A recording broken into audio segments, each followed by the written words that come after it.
Jonah Dillon of One Commercial Appeal, sir, recently just touched down back in Memphis. What, 48 hours ago from Charlotte? How long have you been back in Memphis from AAC Media Day? Less than that. Something I don't even know. It's been some long hours. I got canceled flight, got back in late the other night. I don't even know. It was a couple of days ago, I think. Different time zone. Like I'm Ooh, all over the place, man. And then but I'm all over the place.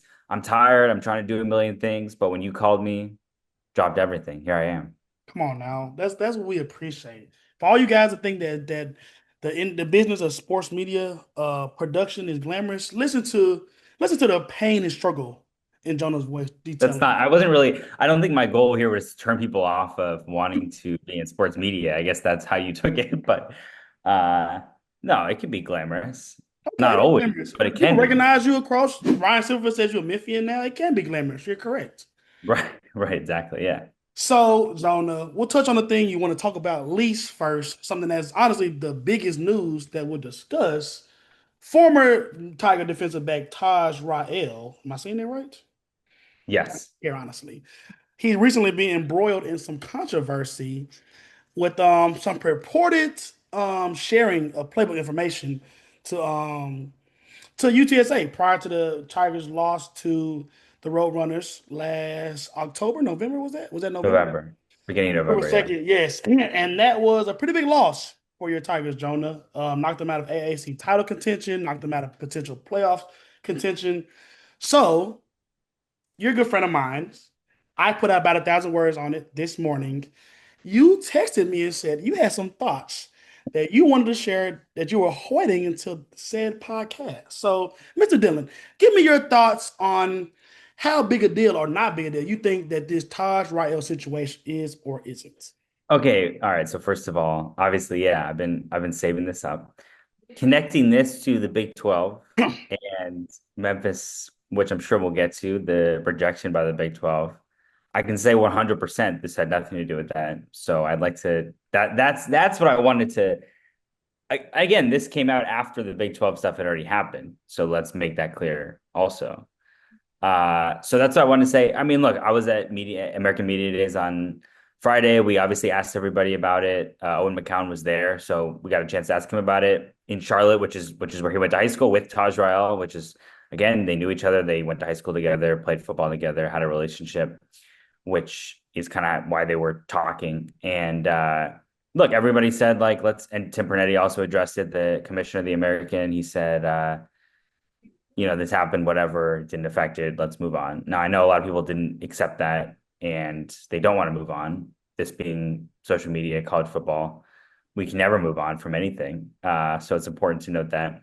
But I think Memphis lost the game. And again, this is what Ryan Silverwood said. They lost the game because they didn't play well enough. If you remember that game, the second half, the problem was not the defense, it was the offense. It was in the third quarter. The game was lost by Memphis in the third quarter because of the way Memphis' offense played in the third quarter. Now, they obviously didn't play well in the first half defensively. They looked totally out of sorts.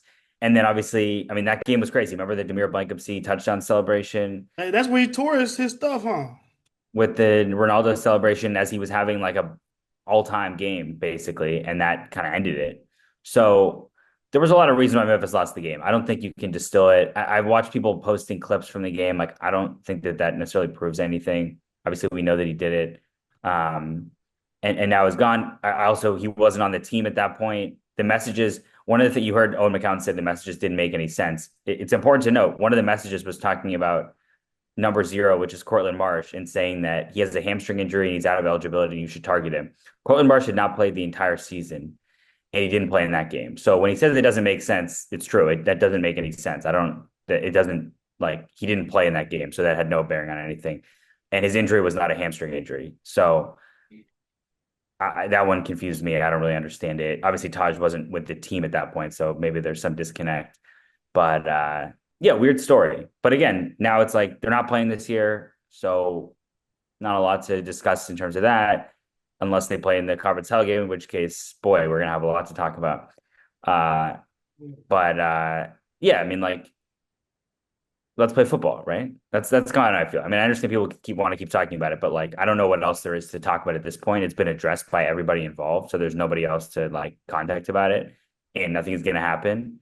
And the game is, almost a year ago, and yeah, there it is.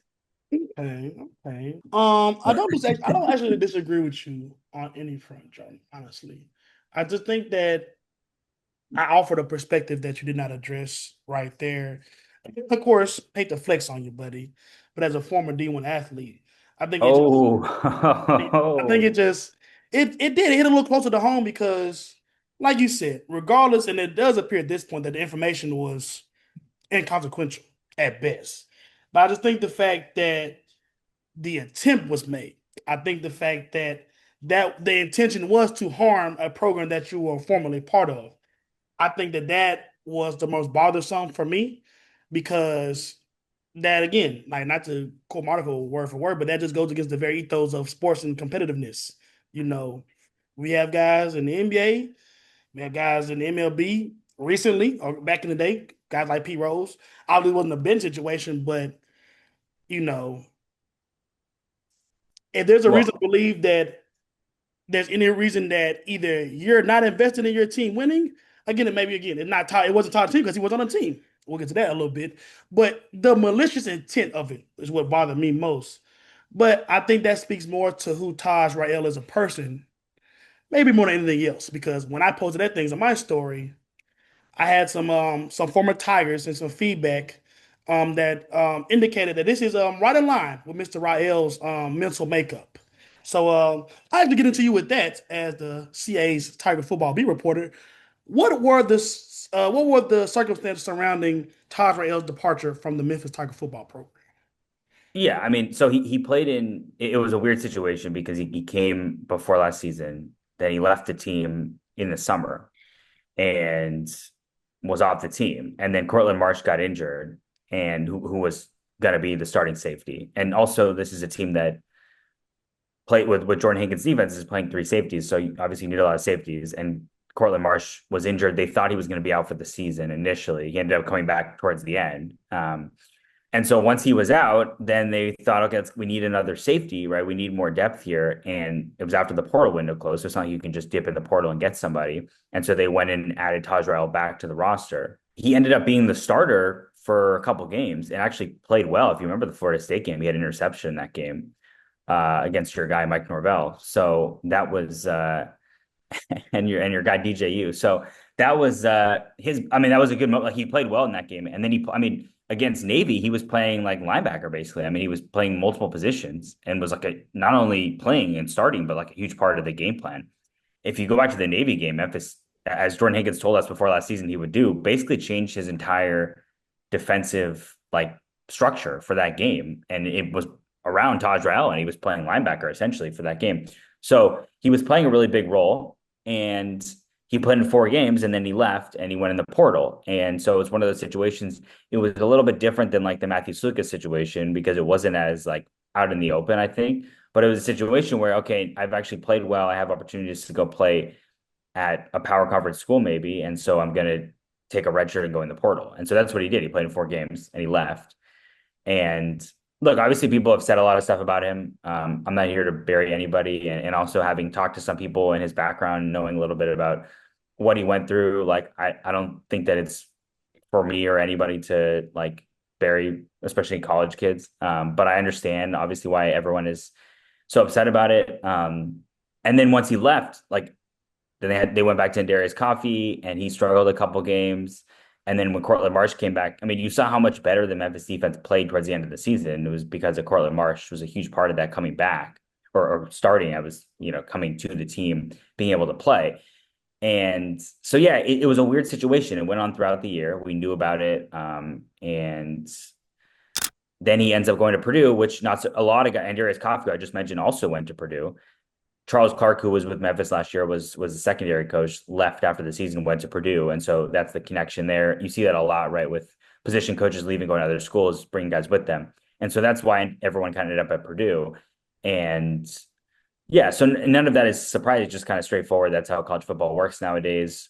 When I asked Ryan Silvers about it when Taj left the team, both times, he didn't really want to address it. He generally says that if someone's on the team, he doesn't want to address them or talk about them. And so we never really had anything official from the program on any of this stuff. Obviously, we asked about it the other day at media days, but yeah, I mean, I think that's kind of the background on it. And again, like when he played, he was pretty good. I mean, people are going to be upset or whatever, but like I think he played for those couple games and played a significant role. It wasn't like he was a superstar or anything, but obviously good enough that Purdue, a power conference school in the Big Ten, wanted to bring him on board. And when he played in the past at ODU, he was good too. So um, again, that's why people say, well, why don't you just get rid of this guy? Why did anybody give him a chance? Like they liked what he could do and they thought he was talented, and so there you go. Okay. Okay. I I feel you. And I was pretty much done with this. But one thing I do want to ask, because again, it's a blessing. We're two journalists. And the guy that actually broke this story, we both know. Shout out Sam Shoemaker. Um, between my sources and Sam's reporting, I was under the impression that it was a non-voluntary departure for Taj Rail, whatever his name is. Of course, so I was told directly by some former Memphis players that he stole a teammate's gaming system, and just in general was kind of a bad actor on the team. But you're saying that it was a play time opportunity, voluntary departure. No, I first of all, the story you're talking about, I heard that the first time. Remember, he left the team twice. A lot of Yeah. Oh, people yeah. that the first time that he left the team, uh, and there were problems. He didn't just leave the team the first time just to leave the team. Like Mm. that was a decision that the coaching staff made, and a decision that obviously, again, the circumstances of this whole thing are weird because of the Cortland Marsh injury that affected it, and also just the fact that, again, he was playing at a certain level. It's hard to know exactly what the like. I think a lot of those things are factors in it. I don't think it's one thing or the other. Uh, but again, to me, like if the big story is the playbook league, the bottom line is he wasn't on the team. Also, like, yeah, I think the one thing I also want to mention, which I think I told you this yesterday, you being a Division I athlete, let me just gas you up there for a second. Uh, oh, there are quotations now in No, Division no, One no. athlete. That was like my little toodaloo. Okay, there you go. That Yeah. was my sign of appreciation to you, brother. So he said whatever he sent them, they had 8 weeks of film on Memphis before that, right? So right? You have 8 weeks of film. That's what you're looking at, right? The playbook is one thing, especially on defense, but you can watch what they did 8 weeks in a row. You got a pretty good idea of how they're trying to do things and their ideas and stuff. And obviously that's an oversimplification, but I think it's important to also note that like that's what you would use, right? In terms of like now, if you know where everyone's going to run at every play, obviously that's going to help you. It just doesn't seem like that's what happened here. But I think if this happened like week one, it would have been different because week one it would be like, okay, well they don't know what to expect, right? They're just watching last season. You got totally different personnel. Later in the season, when you're preparing for a team, I think it's just totally different. And so that I think you just have to also mention that. Okay, we'll close the book on that one. All right, Jonah. Okay, so we got that out the way. I know your least favorite topic that we'll touch today. Topic that you have been on because you and your buddy Dr. Scott are like this. Is that interesting? Okay. Do Where you did that, is agree? that your sources telling you that? No, that is my personal observation of you all's relationship. Both as my time in the newsroom and then the amount of time you all are in shared spaces. That was an assumption that I made. Now, is that incorrect, sir? No, I don't, it's not incorrect. I just like, I never heard somebody say it like that. So Okay, we know I'm a there you little go. flat with the language. So yes, recently Memphis made, correct me if I'm wrong, Jonah, a pretty attractive offer, honestly, to the Big 12 in terms of, straight dollar amount, lack of revenue sharing, exit terms. University of Memphis made a pretty significant and attractive offer to the Big 12 that was, pretty swiftly denied, honestly. And as you know, as we both know, as we're both Memphians on here, the Memphis Tiger football team has been looking to the Memphis Tiger program has been looking to transition to a power conference at least for a decade now. Honestly, I would bet. Um, what does this mean for the program? What does the program? What place does the program need to get to be able to serious contender? And what kind of what indictment is this decision on the program? You mean on the football program or just the athletic department as a whole? Athletic department in general, because it's not like Well, the Big 12 is going to just take Memphis football. yeah, yeah. Well, I think it's hard. The answer to the second one is you never really know. Like, I guess with all this stuff, you don't really know what you have to do to be attractive to somebody. Now they might tell you you have to do this, but then you come back to them and basically it's an oversimplification, but a lot of what happened with Memphis in conference realignment stuff, like you talked about, you go back to the past decade or so, even a little bit more than that. And the reasons that Memphis was told and believed that it couldn't get out of the American into a power conference or just wasn't attractive in conference realignment where the football team was really bad, which was true for a really long time.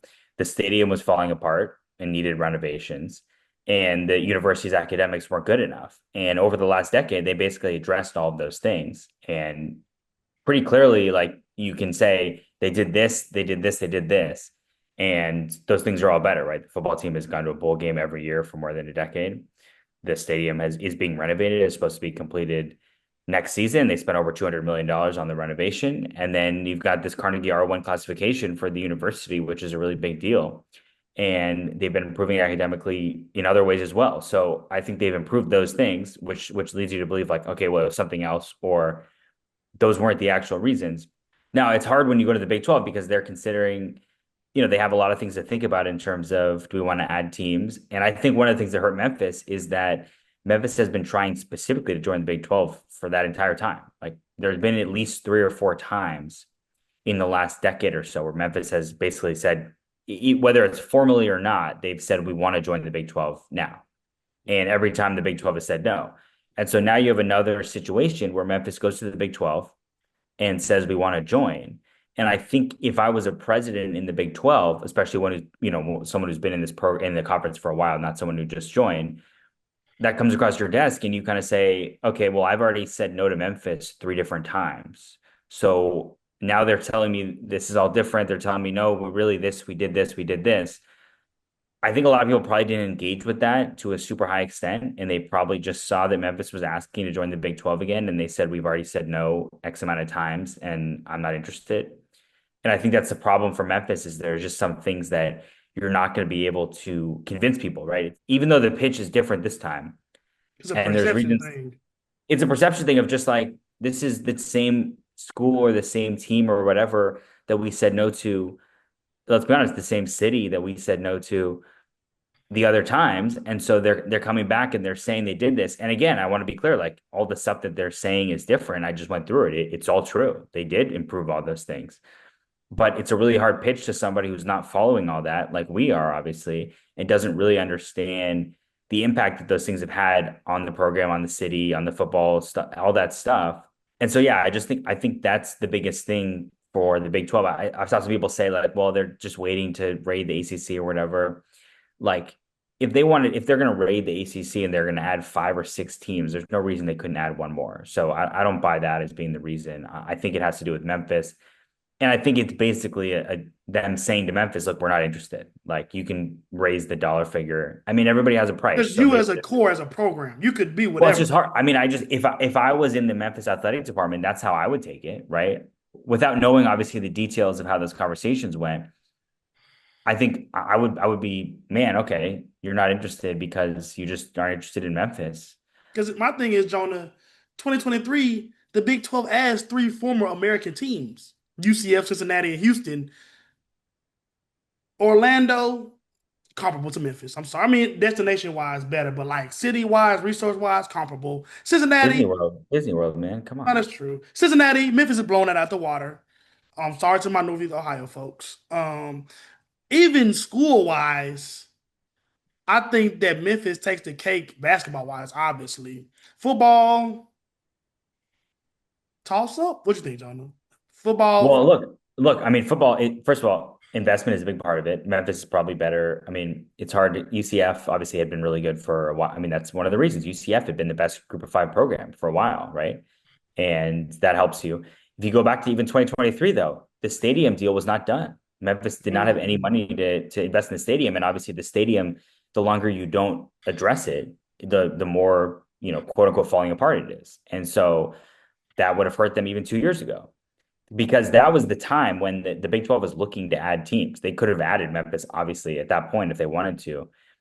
And they wanted to add teams from the group of five, and they chose those 3 over Memphis. So I think not getting that spot at that time, that's a pretty big blow, even looking at it a couple years later, because that really looks like the chance that Memphis had when like in a conference like the Big 12 was actively looking to add teams and was looking to the American Conference and decided not to pick Memphis. So Yeah, and that's I've my heard a lot thing of is people like, say go ahead, my it's bad. fair to say though, if this whole stadium thing had happened 2 years earlier, those conversations might have gone differently. I'm not saying they necessarily would have, but I think that that would have potentially been something that would have impacted those discussions. Maybe they wouldn't have. Obviously, now they're still not interested, so maybe they were never interested in Memphis. It ends up like I think these conversations you're kind of we end up beating around it a little bit, but like realistically, it gets into a city perception thing. I think that that has to be a part of it. Like I think like and everybody who lives in Memphis knows what it's like, and we all know what the perception of Memphis is outside of it. And there's only so much that you can do about it. People always talk about it. It comes into play with the NBA, right? It comes into play with this stuff. And it's hard for me to look at this whole situation and not think that that affects these discussions in some way. And I don't know what you can do if you are an administrator in an athletic department to convince somebody of something when they just have a belief about this is what Memphis is as a city or this is what the school is as a university as a whole. There's only so much you can do, right? And I think that that plays a part in all these things that are going on. I feel that. And I think the only one, I mean, UCF, I can see the vision. BYU, obviously, I can see the vision. They have unlimited money glitch right now with their investment. Houston, I can see the vision. They were a high level basketball. Their athletic program has always been more high level than Memphis recently. Cincinnati, Cincinnati. What has at what point Memphis and Cincinnati have literally been rivals? Where did in what way is the University of Cincinnati a more attractive option for your conference than the University of Memphis? Really break it down for me, Jonah. I mean, look, I'm not going to claim to know the specifics. I think probably it has to do with investment in the athletics department at that time, and also the city and the team success. I mean, they haven't been very good in the Big 12, right? They were good. Cincinnati, I mean, you're And talking about Sauce Gardner, they was okay. They went to the uh, playoff, they but went to the playoff. They went to the 14 playoff. They're the only group of five well, team that Taj ever Rail made it. doesn't cheat. Maybe we was go to the playoff. Okay, that okay. I'm not even gonna do that. Cincinnati went to the 14 playoff. I mean, they were you want to talk about national perception, right? Like that Cincinnati team was nationally recognized more than any other group of five team. Now, I don't think that's fair. The UCF team, obviously, as we know, UCF won the national championship a couple years before that. And that team was really good. You look at the teams that made it out of the conference, though. At Cincinnati, really good football at the time when it mattered, right? Because now, if Cincinnati was in the American now, I wouldn't pick them to win the conference. I don't think they're doing great or anything, but they were really good when they had Luke Fickell and Desmond Ritter and those guys. It was at the time when the Big 12 was interested in adding teams. So, right place, right time. Again, with the stadium stuff, Memphis wasn't really in the right place at the right time. UCF had been really good for a long time, right place, right time. And Houston's basketball team, like you said, had been rolling and obviously still is right place, right time. I mean, that's a big part of it of perception because if you go back to 2021 and you were thinking, I want to add a group of five team to my power conference, as we know, football drives almost all of this. So who was the most recognizable football team? Cincinnati. So I think that's it. I think that's it right there. If it happened now, would it have had the same way? Not sure. Obviously, Cincinnati's a big enough market that it wasn't crazy to add them. But I think that's a big part of it. I think the perception and the timing is what drives these things, and that's what happened in that situation. Mm, okay. Last one for me, and then we'll probably get into more your niche. Um, I mean, you're the bearer of bad news. Honestly, it's not your fault, but you did touch on some things that I didn't really think about in terms of um variables in this equation that honestly can't be changed, at least easily or anytime soon. Um, so what you saying that? Do you think that Memphis can get to a power conference by the end of this decade? Do you think that Memphis can get to a power conference in the next 10 years? Like, what do you think the future of power conference candidacy Memphis has over the next 5 to 10 years? I think it's possible. I think Memphis is now, we go back to like the right place, right time stuff, right? I think Memphis is in the right place as much as they can be now, in the sense of having invested in the stadium, having shown consistent investment in your athletics department, saying that they're going to get up to full revenue share. That's a huge deal if you're going to go join a power conference. Even some power conference teams seem a little bit iffy on that. So that would be a big deal if you were going to join. Right time, I don't think it's the right time. I think that's the problem right now is they Nobody went and put tried their to make. hand. Well, the thing is, you need basically the reason that those teams went to the Big 12 is because Texas and Oklahoma left. Texas and Oklahoma leaving for the SEC created a massive, massive chain reaction. And it took years before that all kind of shook out. And we've basically now gotten to the point where it's kind of settled. And other stuff is going to happen. But if you're Memphis, you trying to join a conference kind of proactively, that's really hard to do that. Like SMU sort of did that, but even then they did it during a wave of realignment. And And the so dollar that, for dollar, SMU has way more than Memphis. yeah, yeah, but I'm saying like it's even to do that is hard because you have to just be hope that they're willing to have a conversation when nothing preceded it. Whereas like right now, if I'm Memphis, I'm thinking the best chance, and I know people, you don't want to wait, right? You want to do it now. You don't want to wait around. The best chance, probably, unless something changes or somebody decides, is the ACC in 2030 is probably going to have membership changes based on the grant of rights and how they've done all that stuff, and the fact that the exit fee drops 75 million in 2030, which people speculated means certain schools are going to leave. I saw a report about North Carolina the other day. Clemson Mhm. and Florida State have also been, in rumors plenty of times. If teams are leaving the ACC, not only does that mean that there's spots open, but it means that chain reaction things are going to happen. And you've got to put yourself in position to be able to capitalize on that when it happens. Now, people are going to say, I don't want to wait till 2030, or why can't we just go to the Pac-12 and then go to the ACC a couple of years later, stuff like that. You can always try to make decisions proactively, but with conference realignment, again, going back to those teams leaving the American for the Big 12, that was all because of circumstances. And they put themselves in position to be able to capitalize when the circumstances presented themselves. And I think Memphis has done that now, but the problem is the circumstances haven't really presented themselves yet. And so, yes, they could in the next couple of years. It might take 5 years, it might take more than that. Can you wait that long? Do you want to just move now because you have to get out of the American? Like those are all conversations to have. But that's what it comes down to is you got to wait for the right time, and it just doesn't look like that's right now. Mm, okay, I'm not saying last one, but your response spawned a couple of questions in my eyes. Look at that. Look at this conversation. This is like that's what I'm talking about right there. I mean, come on. I'm an active listener, buddy. I'm thinking I I like appreciate it. I thought your eyes were glazing back and you were just like, what is this dude? what talking about the Big 12. The Big 12 is already at 16.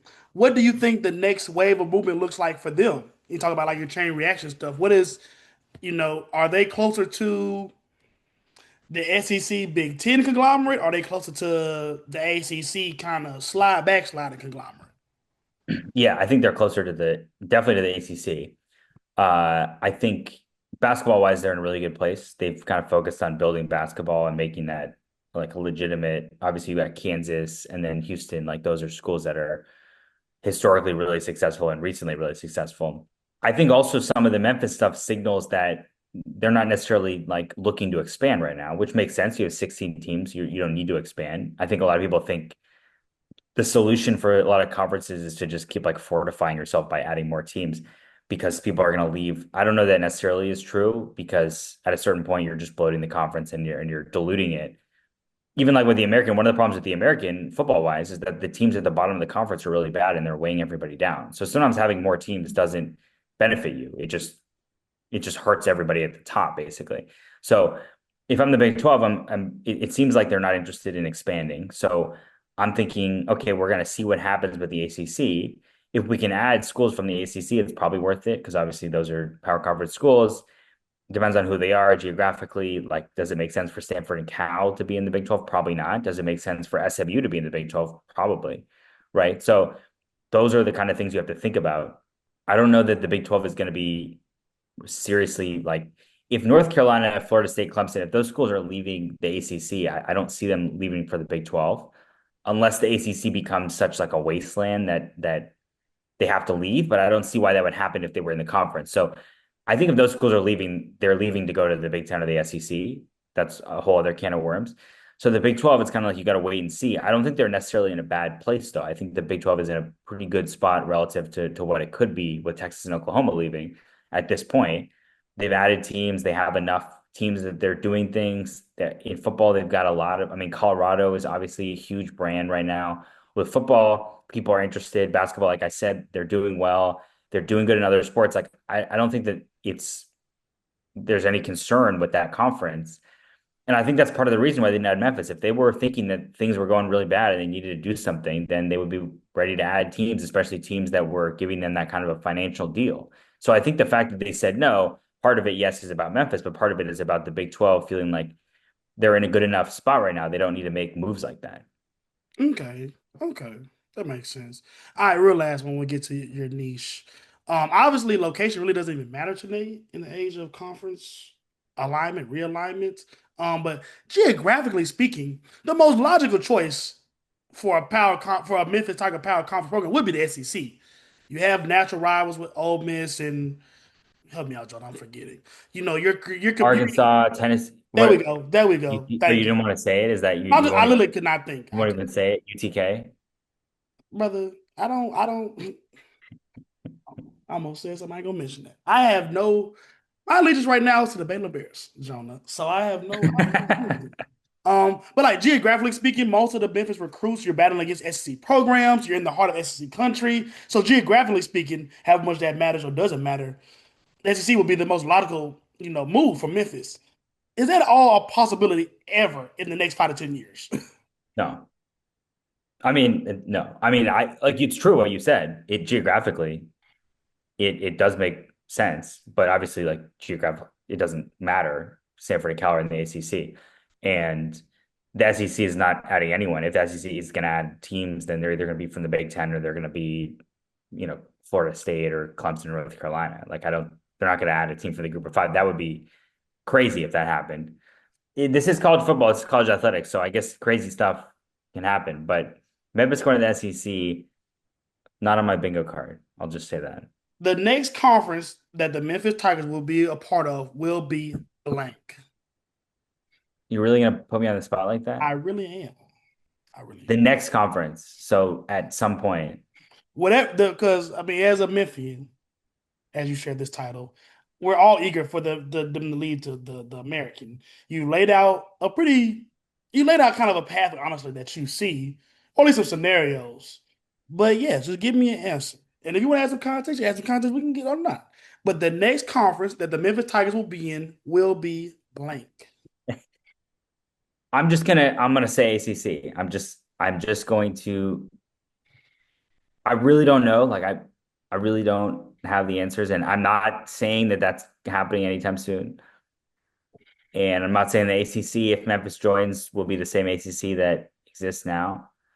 But and I think the Pac-12, there's a case to be made, especially if you decide that you're never getting the ACC or it's not happening anytime soon. But I think it's possible. I think Memphis has shown that it's investing. If that investment continues, I think it's possible Memphis could still get into a power conference. And if they're going to get into a power conference, it would have to be the ACC. I'm not saying it's happening soon. I think 2030 is the time I would, or moves that happen basically leading up to 2030. I don't see why it would happen before then, unless they make some kind of crazy offer to them. But I think it's possible at that point there could be movement. Memphis could be the beneficiary of that and could be in the right place at the right time and benefit from that situation. There it is.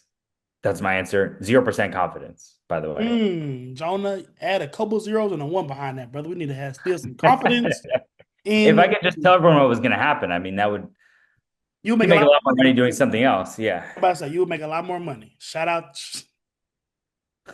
What? No, no. No, I ain't gonna say. What? I ain't gonna say. No, shout out your publication, the commercial appeal, and all of its overings and underlings. Leave it at that. Jonah, outside of all this wonderful stuff that we're going to talk about, you are the Memphis Tigers. Well, you actually wear a lot of hats in the CA, but I believe your main beat is Memphis Tigers football. So Jonah, you told me off camera before we started recording, you placed Memphis somewhere between third and fourth in the AAC this year. How good do you think Memphis football will be, and who do you think some of the best players of the team are? Because honestly, definitely a big drop off. You lose Mario, you lose Seth, you lose Herring, you lose a lot of your best guys. Honestly, you know. They lost Taj Rael. Do you think that Nothing to Memphis? say. Do you think that Memphis football met expectations last year? And how big of a drop off do you think goes from last year to this year? First of all, you keep saying AAC. I don't think you missed the rebrand. AAC is Oh, gone. so we can't even say it. We got to No, go straight American. We can't even say it. There's no athletic anymore. American Conference. So can I go AC?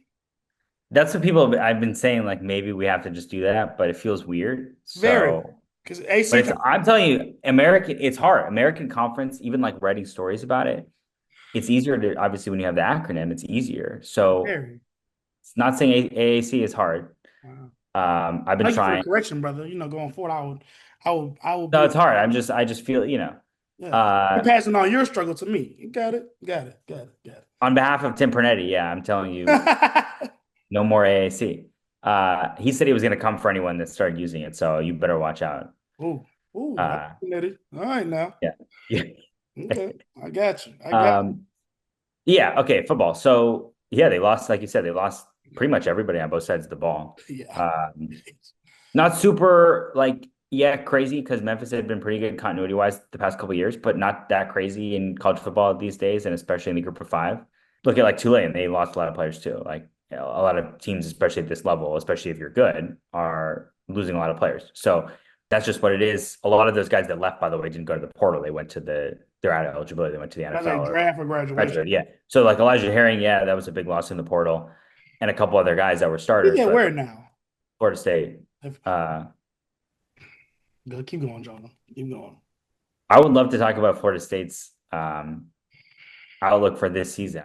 Okay, we'll get back to Memphis. I think that there's a lot of ways the season could go because there's so much uncertainty. Like even with all the new players, they still like talent wise, they have as much talent and probably more than any team in this conference. I think it's pretty clear. I think you can maybe make a case for Tulane, but even then, I think talent wise, I would put Memphis ahead of everybody else. So yes, the players are new. Yes, there's questions about how they're going to mesh. Yes, there's questions about quarterback, but I don't think the talent is really a question at this level. And so I think that there's reason to be excited if you're a Memphis fan because you have the talent to be able to compete at the highest level. And really, like, it would not be surprising if Memphis was the best team in the conference. Maybe it'd be surprising because they haven't been the past couple of years, and last year was the year that everybody expected it. But again, talent wise, I think it's possible. Now, like on both sides of the ball, there's going to be turnover. I think the linebacker core is going to be really strong. You look at the guys they brought in, and a lot of productivity from previous stops. We're Throw some talking names about out there, Jonah, because I did not know, honestly. Ever Rusa, UAB, Sam Brumfield, Virginia Tech. Jaden Flaker came in last year. He Mr. kind of Drew Watts. in the program. Drew Watts, Nevada. Yeah. You look at these linebackers, Cam Bird and Charlotte. Look at how many tackles they had last year. You're talking about guys that were like leading tacklers or one of the best players on their defenses last year. The reason that they recruited all those guys and they were able to recruit those guys is because they had an entire linebacker core that left. So every spot was up for grabs. And linebacker is the most important position in this defense. The entire defense, if you watched Memphis at all last year, was built around the linebackers. Now, Chandler Martin was the reason for that. He was a really good player for them for 2 years. But Jordan Higgins is going to build his defense around the linebackers. And so that's why all those guys came. They came to compete for those spots because if you get one of those spots, you're playing the biggest role in the defense. And again, those guys are really good players. So I think there's a lot of good players on defense, even in the secondary. Kamari Wilson, Duke Cooper, a couple of names that I would throw out there of guys that I think could have really good seasons in the secondary. And then on offense, it's all going to come down to Brendan Lewis, right? To quarterback, the most important position in the game. You lose Seth Hennigan, who was obviously really good for 4 years, or I guess some people think wasn't, but productivity wise, set all the records. And Brendan Lewis is actually a year older than Seth Hennigan, which is wild. Wow. Has played a lot of college football, 35 starts, right? So somebody who like understands what to do is a very, very different type of player to Seth Hennigan. So if you watch Memphis this year, it's not going to look a lot like it did last year. And I think it's especially offensively, I think it's going to be really interesting to see how this develops with the offense. Now, Brandon Lewis hasn't been named the starter, but that's kind of the expectation is that he's going to be the starter going to next season. Has They not been brought in the starter yet. Okay. no, but they brought him to Is that a media day. formality thing or is it like a play associated? It appeared, I mean, look, they say there's still competition. I would be pretty shocked if he wasn't the quarterback opening day. And they're one of the reasons is they like the other guys in the room, Arrington Maiden and AJ Hill. But I think Brendan Lewis, because of the experience, uh, is in a really good spot, and I think is going to be the quarterback. And again, There's going to be a lot of RPOs. There's going to be a lot of runs. Like he's a real dual threat quarterback. And I know Seth Hennigan likes to mention that he's a dual threat quarterback and was faster than Patrick Mahomes at the combine. But uh, No. he Love did you, run faster than Mahomes at the combine. That's true. love you, Seth. No, no, no. I'm not going. So Brandon Lewis is like legit. Like you're going to see design runs. You're going to see a lot of it. He's a different type of quarterback. He's not the pocket passer, I guess, that Seth Hennigan was, but uh, the offense is going to look different. I think on the offense as a whole, it's going to be the thing we've heard from basically everybody is there's going to be more speed, and I think that's true. I think again they lost all their receivers, so the receivers they brought in, it's a lot of speed, and that's one where you could be concerned because there's not a lot of productivity coming in terms of receivers, and there's not really a lot of returning production. But again, there's a lot of talent in that room, and I think running back to me is the strongest room on this team. Mm. I Oh, think when we talk about the quarterback run stuff, I think a lot of it is going to be because of the running backs. I think you could play multiple running backs at the same time. Greg DeWozier, Sutton Smith, as dynamic a 1-2 punches exists in the conference or in the group of five. is there a starter between those two? I don't think it's going to matter. I think you're going to see a lot of both of them. I don't think like I know in the NFL it's kind of like you got to have who's the top running back. In college you see all the time. Like think about Ohio State. I'm not comparing those guys to Ohio State, but like look at Ohio State last year. They had two like elite running backs, and it wasn't really like a one guy does one thing, the other guy does another. Like a lot of those guys did similar things, right? But they both played a ton and they both were huge parts of the offense. I think that's the kind of thing you're going to see with Memphis this year in terms of the running back split. Like I think you're going to see them both on the field a lot. I think they're going to play together. I think they're going to line up in the slot. They're going to be on the move, stuff like that. A lot of side to side action. Yeah, so I think that's what we're going to see, and even beyond them, Makari Bodiford was really good last year when he played as a true freshman, and then they brought in Frank Peason, who was a former leading rusher at MTSU, and so that running back room is really strong. I think they're going to lean on them a lot this year.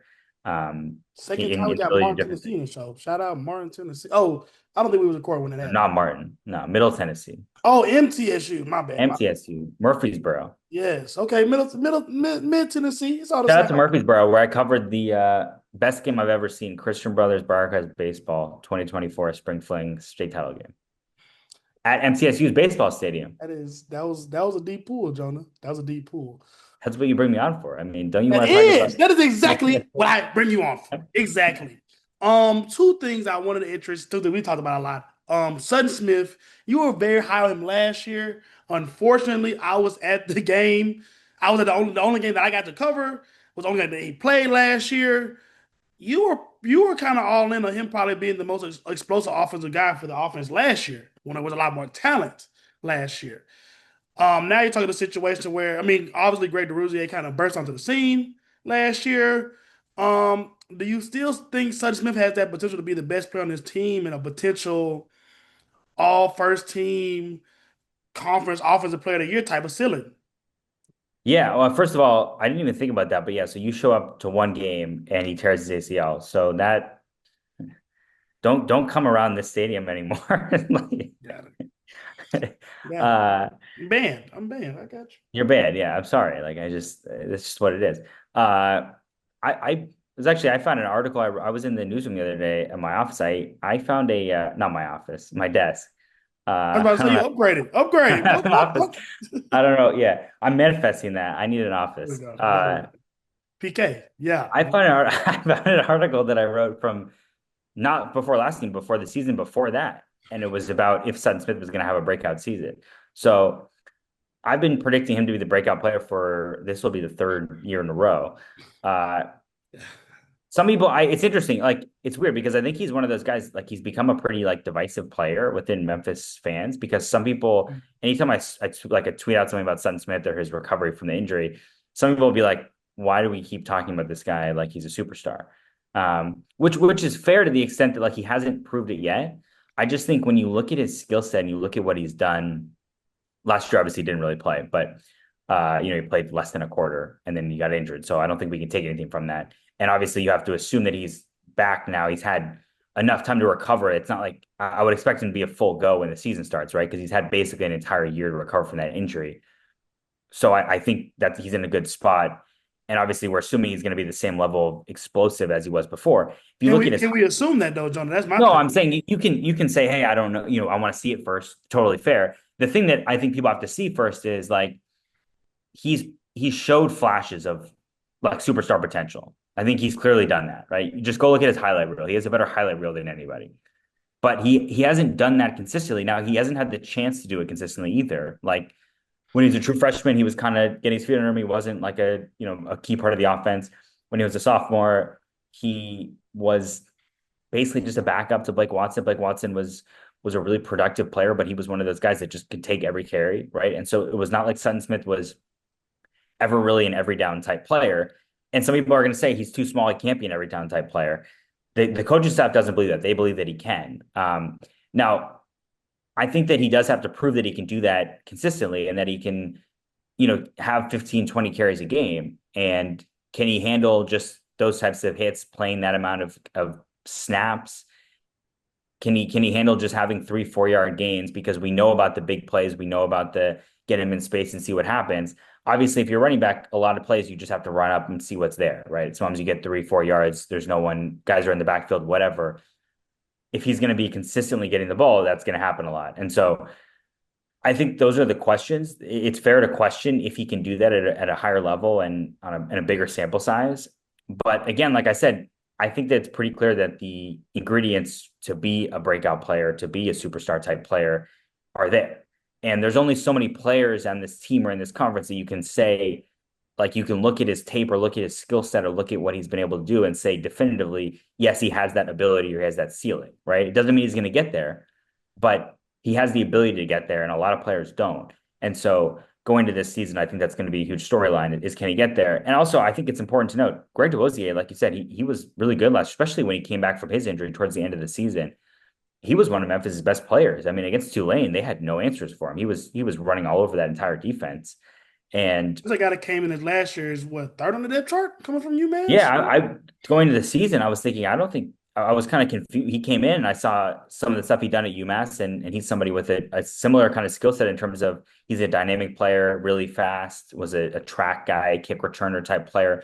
And I don't think was expected to play a big role going into the last season. And then the injury to Sutton Smith, and suddenly there he is playing the role that Sutton Smith was going to play and excelling in it. And I think you saw last year, right, when he was playing a lot at the end of the season, Mario Anderson was still getting all the carries that he was getting, right? So that kind of shows you that there's an ability to play multiple running backs and have them both play essentially feature roles at the same time. And I think that's what we're going to see this season with those two guys. So again, like Greg DeWosier, I think we got to talk about him and the jump that he could take this year, because I think both of those guys could be legitimate, like all conference players. I think that's the ceiling for both of them. And it's possible they could both get there depending on how this offense all shakes out, depending on quarterback play, depending on how dynamic the passing game is, all those things. But that's why I say I think the running back room is the strongest room on the team. I still think that going into the season. Looking at Greg DeRozier's stats from 2 years, from last year in Memphis and 2 years in Memphis. I mean, obviously, sample size carries limited.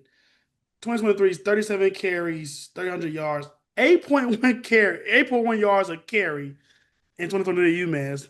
Memphis, theoretically, an upgrade. 31 carries, 228 yards, 7.5 yards a touch. Theoretically, an upgrade. UMass, come on. UMass is like one of the worst teams, the worst They're both FBS. non-power conference teams, Mr. Dillon. No, come on. So, You got a UMass. All right, come on. all right, you're right. Well, I digress. Theoretically, an upgrade. I mean, what? As the Big 12, they think the I'm difference just between kidding. Big 12 and Big The 12. Big 12 doesn't want UMass. At the Big 12, they think the difference between UMass and Memphis is it may If the be Big 12 small. adds UMass here, if the Big 12 adds UMass, I'll come back on this podcast. I'll say Josh Crawford is right about everything. I was wrong. I don't know anything. And you should never listen to anything I say ever again. Clip it. You gonna make me root for the Big 12 and Clip UMass. it. How do we get in? That's A guy from LA got me rooting for a Massachusetts-based school. Where did we get from here? A guy that had a lot of people excited last year. I'm curious to see if he's. I don't think he's on the game, which kind of sucks. I was kind of excited to play with him. AJ Hill, big Ballyhoo recruits, 4-star guy, kind of the crown jewel of that class, Under Armour All American, if I believe. Um, like you said, not officially, not the starter yet, but for all intents and purposes, I think that you don't bring in a 5th-year guy to not be the starter. Um, do you think we see AJ Hill at any point this year? And what can Memphis do to ensure that he doesn't transfer? Yeah, a lot of people have been asking that going up to the season, and it's definitely a fair question. Like you said, I think Brandon Lewis coming in with the kind of history that he has and the just the experience. Obviously, it's like cliche, you can't teach that.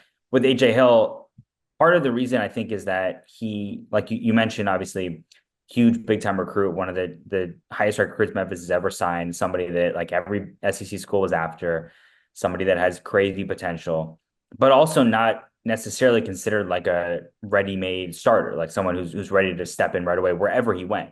If he went to Florida, wherever, Florida was the other school that was after him. That was his final You're two. not starting over DJ Lagway, buddy. But also, and they weren't bringing him there to start. He was there to develop, right? So now I know with college football these days, it's like, can you really develop players because they could just go in the portal? And that's the conversation that people are having about him in Memphis this year, and it's understandable. But also, you don't want to just throw somebody in there just because, hey, look, we threw you in there, please stay, right? You can't sacrifice your team for that. And so if you feel like somebody else gives you a better chance to win, you have to do that. I think it's possible I think we'll see him at some point this year. The only way I think we see him playing like significant is if Memphis loses games early and kind of just says, let's turn the season over to let's just see what he can do and kind of throw him into the fire, which is possible. I don't think it would be good for Memphis, obviously, if you lost games and kind of just said, let's just give this guy a chance and see what happens. Again, the talent is there. They've been really, I think, happy with what they've seen from him so far, but he's also somebody who they needs to develop. Like he's got to work on his mobility. He's got to work on his presence. Like he's got a crazy, crazy strong arm. That's the thing that stands out. Everybody you talk to about him, that's the reason all the schools were after him. He's big and strong. He's got the right like profile for a quarterback, and he has the potential to be a star, right? Like a star at this level, a star at a higher level than the group of five. Like that's why all those schools were after him. That doesn't mean that he would be that good if he played right away, right? I mean, development is a huge part, especially for somebody like that. And it's going to be really interesting throughout the season to see how that develops. If he's, not playing or if the team's not doing well. If the team's doing well, what is there to say, right? You're winning games, then, I know the backup quarterback is always the most popular player on the team or whatever, but if you're winning, then you don't need to, right? Why would you talk about backup quarterbacks or backup anything? So I think that's going to be what drives the conversation is how well Memphis does on the field. And then if Memphis loses a couple games, then obviously that I think it would become a conversation, depending on obviously how Brandon Lewis is playing and how the rest of the team is doing. But towards the end of the season, I think, like you said, that's going to become a conversation: is how do you make sure you keep somebody? But it's like, I don't. If you're a big time recruit, I don't know if you go somewhere and you don't play, and then you go in the portal. What options are you gonna have the same options you had last year? Are you gonna have starter options somewhere else after not playing? Like that's I think with quarterbacks, it's really hard. You can develop, but also if you've proven you can play at a certain level, like if you are a group of five starter, you see it a lot, right? Group of five starter, you can get it and you do well, you can get a starting job at a power conference school, right? But if you haven't started, then it's a potential, it's the same thing. And maybe Florida has somebody or whatever school has somebody that they've had in their program and in their system. And or maybe they can recruit somebody who has starter experience. And so that's why it's difficult to kind of see how these things are going to go. So, but I think, yeah, people are going to talk about it. It's going to be a storyline throughout the season, and it's going to depend on how the team does. Have you? I mean, I know you said fall camp starts this week. Have you had a chance to look at this team up close at any point yet? From spring ball, I mean, there's a lot of guys they brought in, It's especially on the spring ball, defensive by the way. line. Yeah. Spring ball, yeah. I mean, spring ball But we it'll saw. be a completely different. I'm not completely, but it'll be a significantly different team that you see on Wednesday than the last time you saw it. Yeah, especially, I mean, you look at like the spring portal window, a lot of guys on defense, especially defensive line, that was an area they needed to kind of get some reinforcements in. And I think an area where there's a lot of room for improvement based on how they played last year. You've got William Whitlow Jr. coming back, which is huge. He's a first team all conference guy. But around him, you need some more consistent pressure on the quarterback. If they can get pressure on the quarterback, it would change everything for this defense. Something they've struggled to do the past couple of years. And if they can clog up holes, a lot of the defense is kind of built around the guys up front clogging up holes for the linebackers to come in and make those plays. You need a lot of bodies to be able to do that because you're rotating a lot of guys. And so that's going to be a storyline position battle on the defensive line throughout fall camp. And then, yeah, I think it'll be cool to see a lot of those guys, a lot of guys in the secondary up close for the first time. And also a lot of guys were injured, especially on offense. There were a lot of guys who were injured during the spring. And so a couple of receivers, Jaden Thompson, who came from Louisville, was hurt. Obviously, Sutton Smith was out, and Marcelo Bussi, a receiver, was out. So I think they look like they're a lot healthier than they were, and so that's going to obviously change the dynamic of stuff, and we'll be able to see kind of how things look about a month until the season kicks off. All right, last one with me, Jonah. Admittedly, you don't have a lot of context around the fully formed team. Um, Give me your season prediction for our Memphis Tigers. You put me on the our Memphis Tigers. What do you mean R? Yes, brother. I'm from Memphis. You from I'm Memphis? I'm a journalist. I'm a journalist, man. Oh, well, no, I'm saying R as in our hometown team, which we both I reside. mean, I don't think it counts as my. I don't think Memphis is my hometown. I think I just like. I mean, until Ryan Silverfield says otherwise, that Okay, is I'll that, take it. that's a tag. Uh, That's a tag. you put me on the spot again. So this is what you do. You bring people on your show and you just put them Wow. on the spot. I'm just a I gotcha journalist. That's I'm what totally unprepared. Like I come in here, I'm unprepared. Like I'm just thinking we're just like it'll be easy. I don't need to do anything. And then suddenly you're just like hard-hitting questions all the time. Uh, Season prediction. I think I'm gonna have to go game by game. So I reserve my right to change this before I do my prediction at the start of the season. I think 9-3 is probably yeah. I think 9-3, 8-4. I said, I think yeah, 9-3, 8-4 is gonna be my pick. Like you said before, if I was doing this will be a little tease, hoping to do power rankings of American teams before the season starts. Memphis to me is gonna be I would put him third or fourth. I mm, think you can make the case for anything up to you can make the case that they're the best team in the conference. I think Tulane pretty clearly is the top right now. That doesn't mean they're going to win the conference. I think it's just like I would pick them to win the conference right now. And most people, I think that you asked and talking to people kind of around media days, Tulane kind of the favorite. But I would say Memphis. You can definitely make the case behind them. Memphis is right up there. Again, you're just trying to make it to the American title game, right? So I'm you got about to to be say, in the top does two. nine You and don't three need to get you be there? if it was maybe if one of those losses was non-conference, Memphis is a couple tricky. Like if you look at the schedule, right, the two road games before the Arkansas game, Memphis should win those games and should be favored to win those games at Georgia State and at Troy. But like those are some weird, tricky games. Like Troy was really bad last year, and that game was not competitive at all. Georgia State obviously didn't play, but I those are tricky games. You got to get through that. They're kind of trap games because everyone is talking about the Arkansas game and the Arkansas game being at home, and that's going to be a big storyline throughout non-conference play. And a lot of it's going to be let's just get through these other games so we can get to the Arkansas game. Yeah, so I think if you went 9-3, you lost one non-conference game. The Arkansas game is winnable. Like, there's no reason why Memphis can't beat Arkansas at home, Is right? Like, Arkansas good this year? I'm about to look at their depth chart. Six and not. six last year. I don't think they're going to be great. I Taylor think that's Green, he'll probably be the best player on the field for sure. I don't Um, know. Taylor Green, I watched him play at Memphis a couple years ago and he got benched. So I don't think they're going to be worried about Taylor Green. When he was at Boise State, he came and played at Memphis, and that was a crazy game if you go I back to don't that a couple recognize none years of ago. these names. You're right. They had a Outside lot of of O turnover, line, I don't think there's a decided advantage anywhere for Arkansas, honestly. Yeah, they got a lot of turnover. So again, I'm just saying like that's a winnable game. Now, every game in conference also a winnable game. So you want to sit here and convince me Memphis is going to go 12-0? Probably not going to happen. You could convince me in a vacuum every one of their games that they should win. I wouldn't necessarily argue with that. There's a case to be made there. Uh, we're gonna have to see how this team plays. I think we're gonna learn a lot about them in the non-conference, like especially with the quarterback situation with the offense, and then we'll have a better idea going to conference play. There's going to be a lot of tricky conference games, even against we've seen it the past couple of years, right? Memphis is playing these teams that we know are not as good as Memphis, and yet the games are life and death competitive almost every time.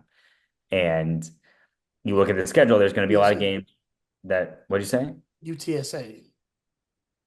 Yeah, UTSA is actually better than these other teams though. Like that's the teams that Memphis, like Charlotte, Memphis has been extremely competitive with Charlotte 2 years in a row. That shouldn't be happening, right? Like that team was not equipped to play at that level. Your brave man Slender City just came from Tona, but you got it. You got it. You got it.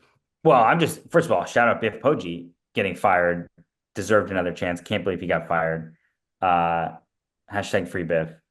Uh, that was ridiculous. Biff was turning it around. So, one of my favorite coaches to watch his press conferences, without a doubt. Disappointed that he got fired, but yes, I still stand by that Memphis should have beat them.